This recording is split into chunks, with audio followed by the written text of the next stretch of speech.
tous et bienvenue dans cette nouvelle vidéo concernant donc notre jeu en Python grâce à la librairie Pygame. Donc la dernière fois nous étions arrêtés ici donc sur ce jeu avec un background qui était ce ciel étoilé et un joueur que nous avions affiché. Aujourd'hui moi je vous propose de réaliser un petit effet, c'est-à-dire de faire défiler le fond d'écran pour donner l'illusion que le petit vaisseau est en train d'avancer dans l'espace. Allons-y tout de suite. Pour ce faire, je vais devoir déjà créer une variable. Alors je vais faire un peu de place et je crée ma variable que nous allons appeler donc yBackground et dans laquelle nous allons donc stocker la valeur de y pour le fond d'écran. Donc ici je vais commencer avec 0 et dans ce que nous avions réalisé la dernière fois, dans notre screenBlit qui est le fait donc d'appliquer le fond d'écran sur la surface screen, on avait bien notre y qui avait la valeur de 0 que je peux tout à fait remplacer par la variable que je viens de créer, et ici on n'a rien changé, on devrait avoir strictement la même chose, voilà, ce qui est bien le cas. Donc l'idée pour faire défiler maintenant ce fond d'écran, ici c'est que la valeur yBackground, on va l'incrémenter, c'est-à-dire on va lui ajouter 1 par exemple à chaque passage de l'ordinateur dans la boucle while. Je vous rappelle que la boucle while, tant que running est exact, donc ici running on avait bien mis qu'il était égal à vrai, donc tant que running est vrai, en boucle le programme recommence ses instructions qui sont ici dans cette boucle. Le programme est itératif, c'est-à-dire qu'il va lire d'abord toutes les premières lignes et puis quand il trouve une boucle, il va boucler dessus. Alors ici dans cette boucle, je vais tout simplement dire que yBackground c'est égal à yBackground plus 1.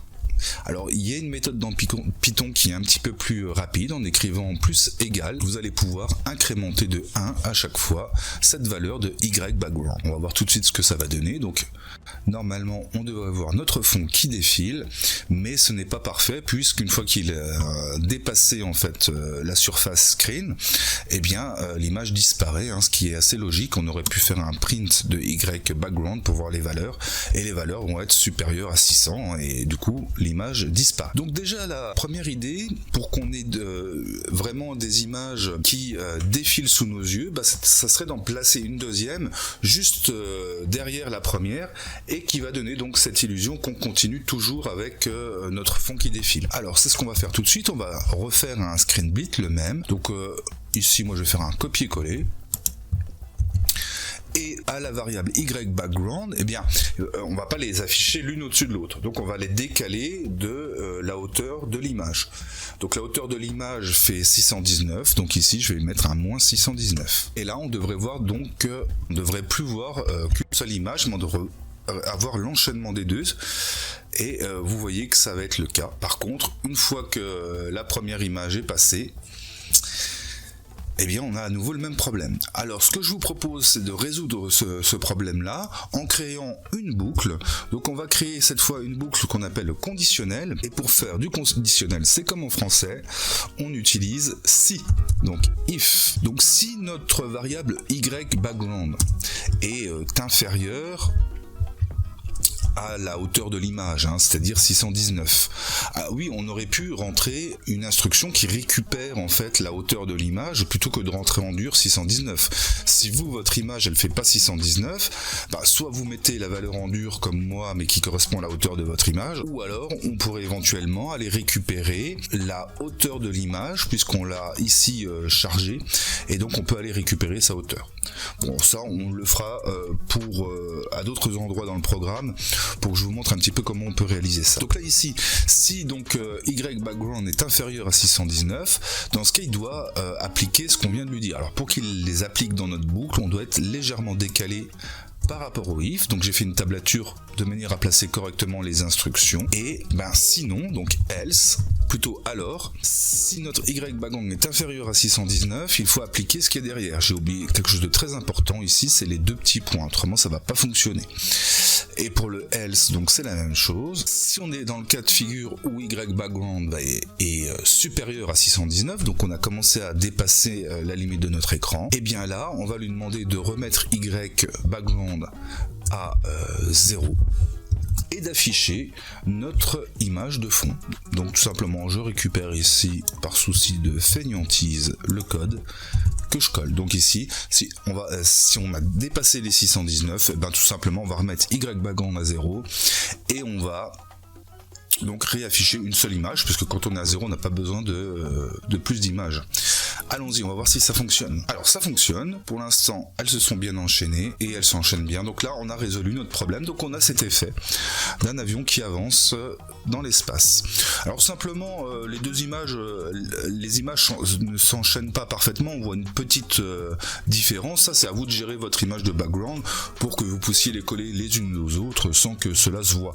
Alors ça peut très facilement se corriger donc dans GIMP, si on a besoin on pourra faire une vidéo sur GIMP. Alors moi ce qui m'a embêté un petit peu, je sais pas si vous avez remarqué, je l'ai coupé un petit peu trop vite, on a notre fond d'écran qui défile, mais des fois qui a tendance à accélérer, des fois tendance à freiner, on n'est pas sur quelque chose qui est très fluide. Alors ce que je vous propose c'est qu'on essaye de résoudre ce problème de fluidité, et là les gamers connaissent tout à fait le problème puisqu'on parle du nombre de frames par seconde, c'est-à-dire le nombre d'affichages qu'on va réaliser en une seconde.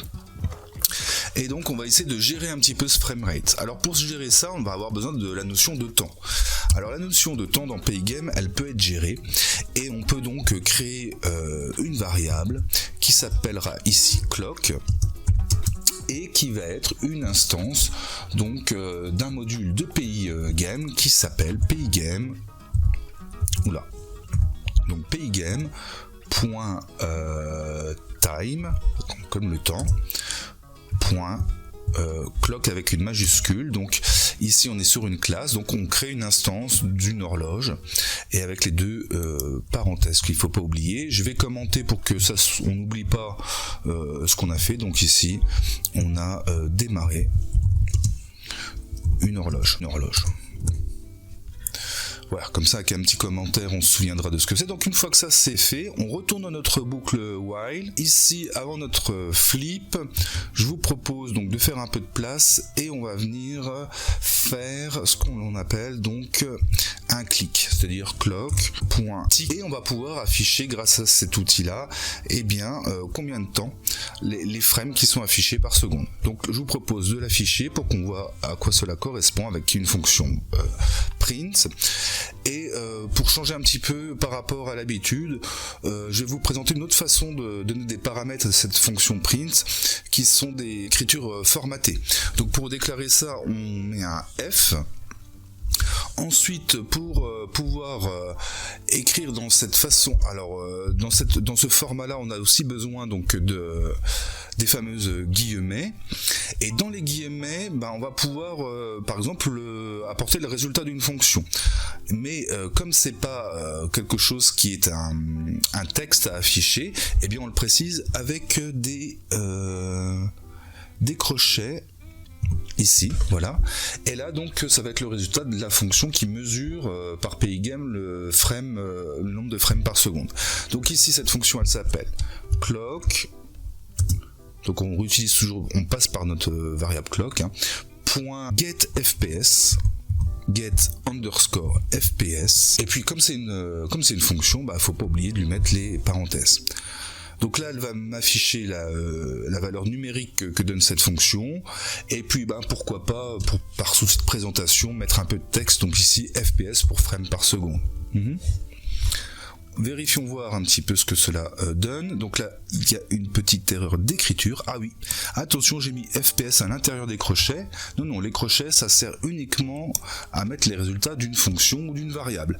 Ici, donc, c'est bien à l'extérieur du crochet que je dois mettre FPS. Et toujours à l'intérieur des guillemets par contre. Alors voilà, là on va pouvoir observer un petit peu le nombre de frames par seconde dans la console. Alors là vous voyez ça varie énormément, et c'est ça qui fait en fait que mon image est plus ou moins saccadée. Donc ce que je vous propose c'est de régler tout de suite ce problème en donnant en paramètre à clock tick le paramètre donc 60, et Pygame va donc gérer un affichage à peu près à 60 frames par seconde. On va vérifier ça tout de suite. Donc ici, on peut constater que le nombre de frames par seconde, vous voyez là, est devenu très constant. Alors je suis en moyenne plutôt aux alentours de 59, mais c'est plutôt quelque chose de très propre. Donc voilà comment gérer déjà deux petites choses sur notre jeu, qui sont donc le fond d'écran qui défile et le framerate donc du jeu. Dans la prochaine vidéo, je vous propose de commencer à prévoir les déplacements de notre joueur. Donc je vous donne rendez-vous très rapidement dans une prochaine vidéo.